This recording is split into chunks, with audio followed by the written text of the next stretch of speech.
Hello, my name is Sally and I am one of the makeup artists working with Look Fabulous Forever, which is skincare and makeup specifically designed for older faces. Today I want to talk to you about eyebrows. I want to discuss how eyebrows can be a little bit of a challenge as we age. If you're finding this, then you are not alone. When I was younger, my eyebrows used to actually be really thick and quite dark, and in fact I used to spend a lot of time trying to shape them and wax them and pluck them so that they actually looked a little bit thinner. But that has all changed now. Certainly after the age of 60 for me, my eyebrows have just I've lost some of them. So what I've done today is I've done all my makeup apart from my eyebrows, and I think you can probably see that it just looks as though they need a little bit of extra definition, which I will show you at the end of the video. So what happens to our eyebrows as we age? All sorts of things happen. Our skin loses collagen and it loses elasticity. And what that does is it causes the brow area to actually sag a little bit and sort of flatten. And that can just make our brows look thinner and less defined. Our hair growth also slows down. So what happens is there are fewer new hairs to replace those that naturally drop out, and therefore again our brows just look thinner and less defined than they used to. Hormonal changes are a really big impact as we age, and that can do two things.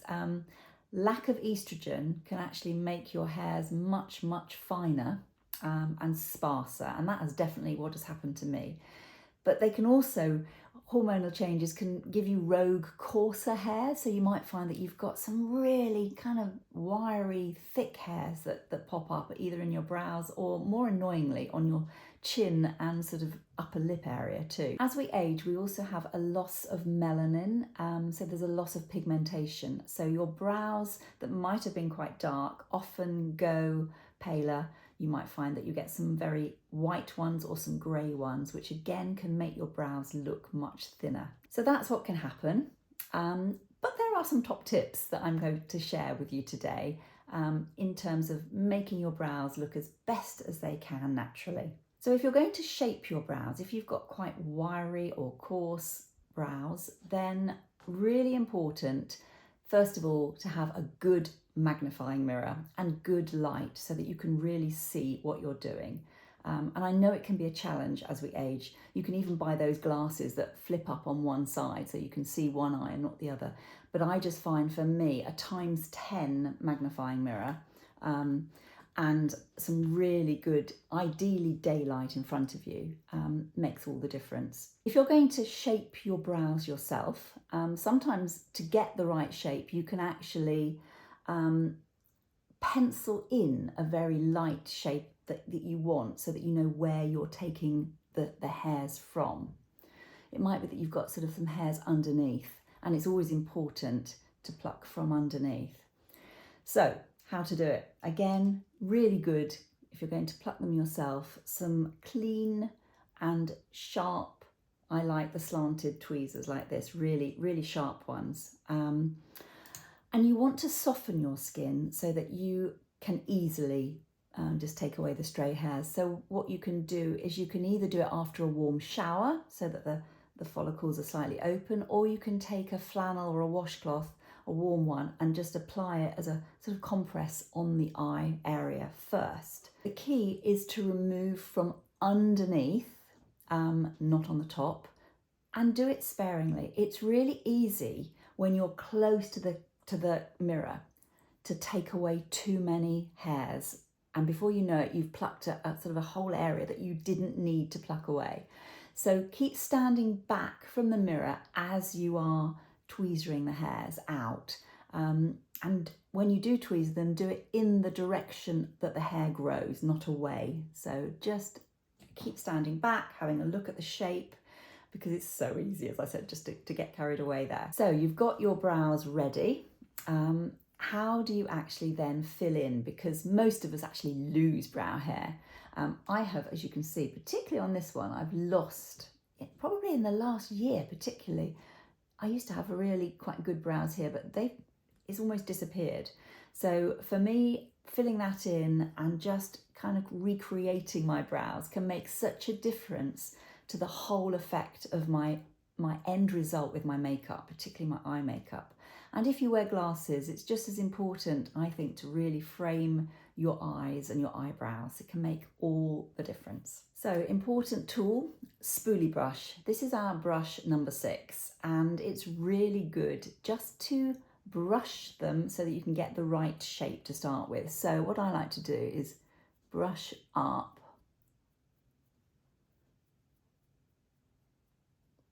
You might find that you get some really, really long ones, and rather than plucking those out, I actually find it's better just to trim, and to trim those with little scissors, just the ends. And you can do that by literally brushing up and finding where they are.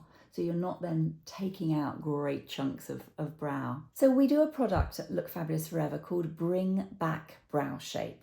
And we do it in 3 colours, grey, brown and blonde. I'm going to use the blonde one today.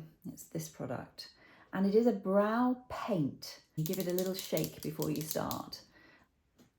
See. So you can actually fill in any little areas that have disappeared, faded, just not grown back. If you haven't got much brow and you're not quite sure where to paint in the Bring Back Brow, where to put it, then just a simple thing to do is to get your spoolie brush, hold it against the end of your nose, the edge of your nose, and go straight upwards, and that should be the start of your brow. So you can put a little dot with the Bring Back Brow there if you haven't got any brows. And where your brow should end, ideally, is if you go from the corner of the nose to the outer edge of your eye and just bring that up. And that's again a dot. So you can see I need to just lengthen mine very slightly. And if you need to know where the middle is, again, the highest sort of arch of your brow, it's a personal choice, but you can use a rough rule of thumb, taking from the middle, the end of your nose, edge of your nose, and go just about through the center of your iris. And again, that sort of point there, you'd put a little point there to make the highest part the middle. So you've got your 3 dots that you can then join up if you haven't got any brows at all, or if you just want to lengthen them a little bit and you're not sure quite where to lengthen them to. So you can see this side, I really do need to lengthen. I always take the excess off on a tissue, just so it's not too dark to start with. I like to start in the middle, and I basically do little, and if you're not sure and you find it hard to your hand's a bit shaky, what you can do is rest your elbow onto the table and just kind of come down and move your face rather than moving your arm. But otherwise, if it's not too shaky, then I like to use my little finger just to rest, and little short feathery strokes. That's all you need to do. I start in the middle, and then I work my way out. You want to create a thin, nice, tapered tail to your brows. And then I'm working my way back and slightly upwards. As I get to the middle of near my nose, the brow hairs do grow upwards, so I'm literally doing it upwards. I've got a little gap just there, so I'm literally filling that gap in just a little bit. That was definitely slightly over plucking, I think. I got carried away in that little area.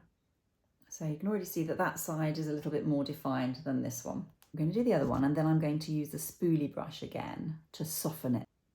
Less is more, you can always put more on.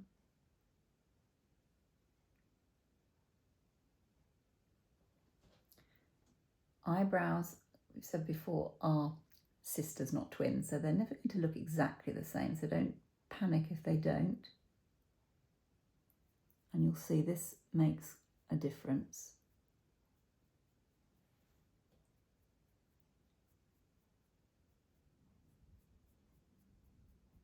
And finally, to define brows, I think a really lovely last effect is to use Instant Bright Highlight. So this is a lovely highlighter that's not too shiny. But if you put it just underneath your brows, it gives the effect of lifting and brightening that whole area and making your brows look even more defined because there's a bit of a contrast. So I'll just show you what I do.